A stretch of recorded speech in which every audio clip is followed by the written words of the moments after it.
हमारे कक्षा 9वीं के जो विद्यार्थी है और ऐसे विद्यार्थी जिन्होंने परीक्षा दी थी, वार्षिक परीक्षा की और वो फेल हो गए थे। अब आप लोगों का जो पेपर रहेगा बच्चों, द्वितीय परीक्षा का पेपर रहेगा और आपको दूसरा मौका दिया जा रहा है पास होने के लिए। बात कर रहे हैं हम संस्कृत की, कक्षा 9वीं की बात कर रहे हैं, द्वितीय परीक्षा की हम बात कर रहे हैं, शैक्षणिक सत्र 2025-26 की हम बात कर रहे हैं। तो बच्चों यहाँ पर आपका जो पेपर किस प्रकार आने वाला है, किस प्रकार का आपका पेपर होगा, टोटल क्वेश्चन इसमें कितने रहेंगे, 23 रहेंगे, 75 नंबर का पेपर रहता है। तो अब आप लोगों को इसके आंसर कैसे देना है, क्या लिखना है, सब कुछ हम जानेंगे। पूरा पेपर हम जानेंगे, पूरा वीडियो हम देखेंगे, अच्छे से समझेंगे। अगर आप चैनल पर पहली बार आए हैं तो चैनल को ज़रूर सब्सक्राइब कर लेना और घंटे के बटन को ऑल पर कर लेना। और आप अपने एक दोस्त को ज़रूर शेयर करें जिसने फॉर्म डाला है द्वितीय परीक्षा का और संस्कृत विषय से। चलिए तो बिना देर के हम स्टार्ट करते हैं क्वेश्चन क्रमांक पहले से। उचित विकल्पम चित्वा लिखत, उचित विकल्प चुनकर लिखना है। जैसे कि पहला क्वेश्चन है नमस्ते इत्यस्य पद विच्छेदः भविष्यति। नमस्ते का संधि विच्छेद क्या होगा? तो बच्चों यहाँ पर नमस्ते का जो संधि विच्छेद हो जाएगा वो हो जाएगा नमाधन्ते, नमस्ते। विसर्ग संधि आपका आंसर है। व्यंजन संधेः उदाहरणम अस्ति, व्यंजन संधि का उदाहरण है।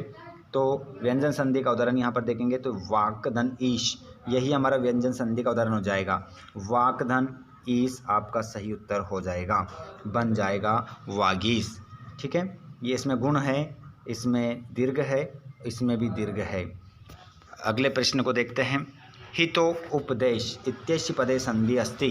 तो हितो उपदेश में आपका जो संधि होगी वो हो जाएगी गुण संधि, गुण संधि आपका आंसर हो जाएगा। संधि विच्छेद हो जाएगा हित धन उपदेश, हिप धन उपदेश आपका सही उत्तर रहेगा। अगले प्रश्न को देखेंगे। कर्मधारय समासस्य उदाहरणम अस्ति, कर्मधारय समास का उदाहरण बताना है। तो बच्चों देखिए कर्मधारय समास में गुण दोष बताए जाते हैं। तो देखिए महापुरुष, पुरुष कैसा है, महान है, महान 400 पुरुष इसका समास विग्रह हो जाएगा। ठीक है, लेकिन उसने पूछा ही नहीं है, लेकिन बता रहे हैं आपको, ध्यान रख लीजिएगा। महान 400 पुरुष। पंचरात्रम पदे समास अस्ति, पंचरात्रम पदे समास अस्ति। पंचरात्रम में कौन सा समास है? तो इसमें आपका आंसर हो जाएगा द्विगु समास। द्विगु समास होगा क्योंकि इसमें आगे क्या आ रही है, संख्या आपको दिखाई दे रही है, पंच संख्या आ रही है, इस कारण से। अगला प्रश्न है द्वंद्व समासस्य उदाहरणम अस्ति। द्वंद्व समास का क्या बताना है, उदाहरणम बताना है। 4 ऑप्शन आपको दिख रहे हैं, इसमें बताना है द्वंद्व समास का कौन सा उदाहरण है। देखिए ये तत्पुरुष समास का है, ये अव्ययभाव समास का है, ये द्विगु समास का है। पूछ क्या रहा है, द्वंद्व समास का। तो धर्म अर्थ, तो ये हमारा द्वंद्व समास का उदाहरण हो जाएगा। बा ऑप्शन आपका सही होगा। प्रश्न नंबर दूसरा, रिक्त स्थानों की पूर्ति करना है। यहाँ पर रिक्त स्थान की पूर्ति करना है। प्रश्न नंबर दूसरे में अस्त समय का विलोम पदम उदीय हो जाएगा। सार्थकम का विलोम पद निरर्थकम। इंद्र का पर्याय पदम शक्र हो जाएगा। ठीक है, इसका आपका क्या हो जाएगा, शक्र। और पवन का समानार्थी वायु हो जाएगा। प्रिय पुत्र आसित, इस अस्मिन वाक्य विशेषणम अस्ति। तो इसमें प्रिय हो जाएगा विशेषण। अहम एकः वृक्षा पश्यामि, मैंने एक वृक्ष देखा। तो विशेष पद क्या होगा इसमें, तो वृक्ष हो जाएगा। ठीक है, चलिए यहाँ पर जोड़ी मिलाएंगे। गलती अगर एक कर दी आपने किसी प्रकार की तो 1 नंबर कटेगा, सीधा 1 नंबर कट जाएगा। तो गलती नहीं करना है। जितने भी दोस्त हमारी लाइव क्लास में जुड़ रहे हैं सभी 9th वाले सभी बच्चों, ब्रह्मित्वा में प्रत्यय है कत्वा, बाला में प्रत्यय है टाप, गंतुम में प्रत्यय है तुमुन, तंद्रालु बहुती बाला, गीति कथम गातुम कथयति, गीत कैसा गाने के लिए कह रहा है, मृदुम, वणिक पुत्रस्य नाम जीर्णधना। एक पदेन उत्तरम लिखत, एक पद में उत्तर लिखना है। गच्छति क्रिया पदे धातु अस्ति, गच्छति में धातु बताना है भैया, तो इसमें गम धातु आपकी हो जाएगी, गम। अस धातु को लट लकार में उत्तम पुरुष एकवचन रूप क्या बनेगा, देखिए अस धातु को हमें लट लकार में उत्तम पुरुष का एकवचन बनाना है, तो क्या बन जाएगा, इसका बन जाएगा अस्मि। अस्मि आपका आंसर होगा। लप्ते इति रूपम का लकारे भवति, लप्ते में रूपम का लकारे भवति, तो इसमें आपका जो लकार है वो हो जाएगा लट लकार। लट लकार आपका आंसर हो जाएगा। गम धातु लिट लकार मध्यम पुरुष बहुवचनम रूपम भविष्यति, तो गम धातु लिट लकार है मध्यम पुरुष है बहुवचनम, तो इसका बन जाएगा गमिष्यत। गमिष्यत आपका आंसर हो जाएगा। और प्रउपसर्ग लगाकर एक वाक्य बनाना है, बनाना है, तो ये देखिए बन गया प्राचार्य, ठीक है, या बन जाएगा प्रदेश, प्रदेश्या भी बन जाएगा, आचार्य भी बन जाएगा, प्राचार्य। और निर्गच्छति अस्मिन् पदे उपसर्गस्य नाम लिखत, निर्गच्छति में उपसर्ग बताना है, आंसर निर। प्रश्न नंबर 5 में आम ना बताना है। आइए तो बता देते हैं, पूरा क्वेश्चन पेपर का सॉल्यूशन आपको करवाऊंगा मैं। पितरः पदे तृतीय विभक्त्यः अस्ति, तो इसमें आपका आम हो जाएगा, हाँ सही बात है, आम होगा। नदी शब्दस्य उकारांत अस्ति, तो इसका आंसर ना होगा। बालका शब्दे न पुंसकलिंग अस्ति, तो इसका आंसर भी ना। तस्य रूपम षष्ठी विभक्त्या भवति, इसमें आप आम लिख देंगे। अद्य अव्यस्य अर्थ आज इति अस्ति, तो इसमें भी आप आम लिख देंगे।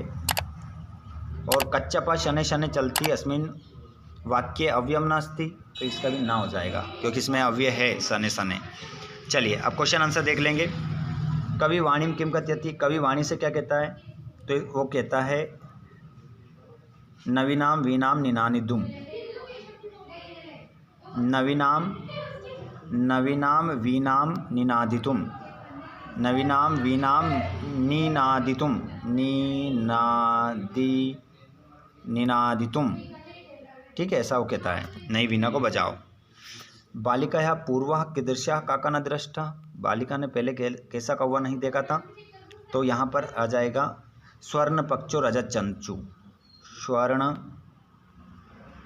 पक्षो और रजत चंचू, स्वर्ण पक्षो रजत चंचू, ठीक है, ये इतना ही लिखना है। काला कश्य रसम पीपती, चलो पहले ग्रामर करवा देता हूँ, क्वेश्चन आंसर तो मैं आपको सेंड कर दूंगा, यही क्वेश्चन देख लीजिए, लगा लीजिए, अगर आपको आते हैं तो। बाकी क्वेश्चन मैं करवा देता हूँ, पहले जो ग्रामर के हैं आपको थोड़ा दिक्कत देंगे। पूर्वाह प्रातराशा क्रियताम, ये वाली बात किसने किससे बोली, तो ये बात बोली काका, काका ने किससे बोली, बालिकाम, बालिकाम, इसमें आंसर हो जाएगा बालिकाम। धन्यवाद मातुला याम्यादुना, धन्यवाद मामा मैं निकलती हूँ, ये बात कौन बोली, उमा, किससे बोली, चंदनम, चंदनम आपका आंसर हो जाएगा इसमें। और है विदेह कथम इदम मया कृतम, तो इसमें ये वाली बात कौन बोला, ये बोला तपोदत्ता, तपोदत्ता, तपोदत्ता विसर्ग लगेगा, तपोदत्ता किससे बोली, पुरुषम, पुरुषम, ठीक है, ये आंसर हो जाएगा। चलिए अब प्रश्न निर्माण देख लीजिए, यहाँ पर 12 में वन विरक्षा हटाना है और इसकी जगह के लिखना है, और पूरा वाक्य वैसा वैसा, पीछे क्वेश्चन मार्क, 1 नंबर पक्का। यहाँ कर्मणि हटाना है और इसकी जगह हमें किम लिखना है, पूरा वाक्य वैसा का वैसा हो जाएगा आपका। आगे यदि हम देखेंगे तो प्रश्न नंबर 3 है, इसमें आपको गुरुग्रहम हटाना है और इसकी जगह क्या लिखना है, आपको पुत्र लिखेंगे। गुरुग्रहम की जगह हम क्या लिख देंगे, यहाँ पर कम लिख देंगे, ठीक है, ये हो जाएगा आपका। उसके बाद में हम देखेंगे प्रश्न क्रमांक 13। प्रश्न नंबर आपका यहाँ पर 13 रहेगा, जिसमें आपको वाच्य बदलना है। क्वेश्चन नंबर 13 देखिए, रामेन जलम पीयते, तो इसका आपका हो जाएगा रामः, जलम का आपका जलम रहेगा, और पीयति की जगह हो जाएगा आपका पीबती, पीबती आपका वाच्य बदल जाएगा कर्तृवाच्य में, ठीक है। ये हमें भाववाच्य में चेंज करना है, तो साग की तीसरी विभक्ति क्या हो जाएगी, तेन हो जाएगी, और हस्ती का क्या हो जाएगा, हस्यते हो जाएगा, ठीक है, ये भाववाच्य बन गया आपका। उसके बाद में तीसरा वाच्य, इसमें 2 ही करने हैं, लेकिन तीसरा भी मैं आपको बता रहा हूँ यहाँ पर, इसको कर्मवाच्य में चेंज करना है। देखिए बालक की तीसरी क्या हो जाएगी, बालकेन, बालकेन आपका आंसर होगा इसमें। और विद्यालय का विद्यालय हम यहाँ पर सॉरी माफ़ कीजिएगा, विद्यालय की जो प्रतिमा हो जाएगी इसके पीछे बिंदी हटकर इसकी जगह विसर्ग लग जाएगा, ठीक है। और गच्छति की जगह हो जाएगा आपका गम्यते। ये तीनों वाच्य आपके परिवर्तित हो गए, जैसा उसने बोला है वैसा हमने बदल दिए हैं। उसके बाद हम आगे प्रश्न में देखते हैं। तो 14 प्रश्न में आपको क्या करना है, एक श्लोक लिखना है। आपकी सुभाषतानी पाठ जो सुक्ति मुक्तिकम पाठ है उसका एक श्लोक लिखना है जो 2 नंबर का आपका आएगा। आगे देखते हैं प्रश्न नंबर 15 में कुछ अशुद्ध वाक्य हैं जिनको आप शुद्ध करेंगे। तो मैं यहाँ पर बता देता हूँ आपको। गंगा हिमालया निक्षति, तो देखिए यहाँ पर गंगा का गंगा लिख देंगे, हिमालय की जगह आप हिमालयात लिख देंगे, हिमालयात, हिमालयात। और निक्षति का ऐसा कैसे ही लिख दो, आपका वाक्य शुद्ध हो गया, ठीक है। उसके बाद श्री हनु मानह नमा, तो श्री हनु, श्री ऐसा कैसा रहने दो, नमा भी रहने दो, हनुमान की जगह लिख दो हनुमंते है, श्री हनुमंते है नमः। हेम पटसी की जगह हेम रहने दो, पटसी की जगह पटामी लिख दो, पटामी। इस प्रकार आपका वाच्य बदल गया और अशुद्ध वाक्य शुद्ध हो गए। रिक्त स्थान भरना है हमें। निनादे नवीनामय वाणी, पहले वाले खाली स्थान में वीनाम आ जाएगा। यहाँ पर आपका आएगा यत्नेन रक्षेत, तो यहाँ पर आपका आ जाएगा हमें किसकी रक्षा करना चाहिए, वित्तम। वृतम, वृतम का मतलब होता है चरित्र, क्या होता है, चरित्र होता है, चरित्र, चरित्र आप लिखेंगे इसमें, चरित्र, चरित्र आपका आंसर इसमें रहेगा दूसरे वाले में, है ना। चरित्र आपको लिखना नहीं है, इसका मतलब चरित्र होता है। नंबर 3 है धर्मो रक्षति रक्षिता, तीसरे वाले में रक्षिता। चौथा सा तदा करुणा वाचो, नंबर 4 है इसमें हमारा, इसमें हो जाएगा सा तदा करुणा वाचो सुदुखिता, तो इसमें आप लिखेंगे विप्लंती, विप्लंती इसमें आपका आंसर हो जाएगा। और गुनाह गुणेशु गुनाह ये वाला आ जाएगा, इसमें गुना भवंती। और कुंभकार घटम रचयति। इस प्रकार आपके खालिस्तान हो गए। उसके बाद में यहाँ पर आपको घटना को क्रम से जमाना है, तो देखेंगे इसको क्रम से। विद्यालय गत्वा भूया क्रोधस्य उपमाद्यस्य मुखम द्रष्टुम नेव कश्यामि, तो इसमें आप जमाएंगे तो पहली लाइन आपकी हो जाएगी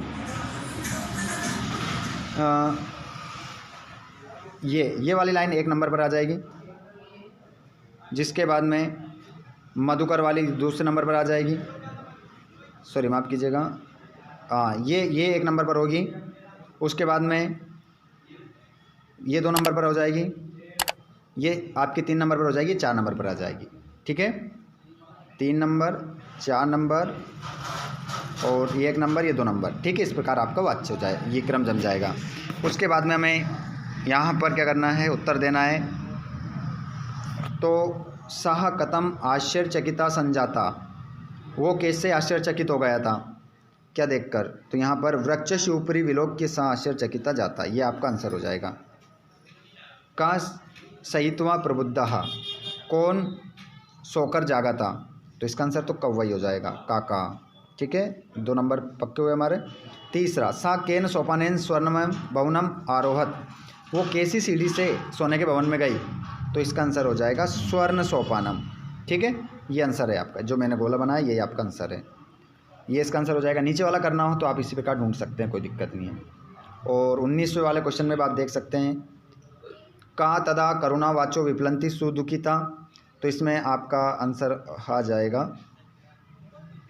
विप्लंती सुदुखिता, तो इसका आंसर तो आपका होगा सीता, सीता इसका आंसर आपका हो जाएगा।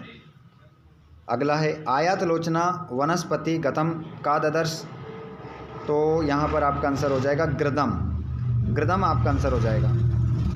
और गृदम कुत्र गतम ददर्श, और गृद उसने कहाँ पर देखा था, तो वनम, वनम आपका आंसर हो जाएगा। आगे हम चल रहे हैं क्वेश्चन नंबर 20 की ओर। तो इसमें भी आपको एक नाट्यांश है जिसका आंसर इसी में से देना है। मल्लिका पूजार्थम सखी भी कुत्र गच्छति, इसमें मल्लिका सखियों के साथ कहाँ जाती है, तो आंसर हो जाएगा हमारा काशी विश्वनाथ मंदिरम, काशी विश्वनाथ मंदिरम आंसर हो जाएगा। कश्य दुग्ध दोनम परिपालय, कौन गाय का दूध निकालने के लिए परिपालन करता है उसका, तो यहाँ पर आपका आंसर हो जाएगा, देख लीजिएगा, इसका आंसर आपका चंदन होगा।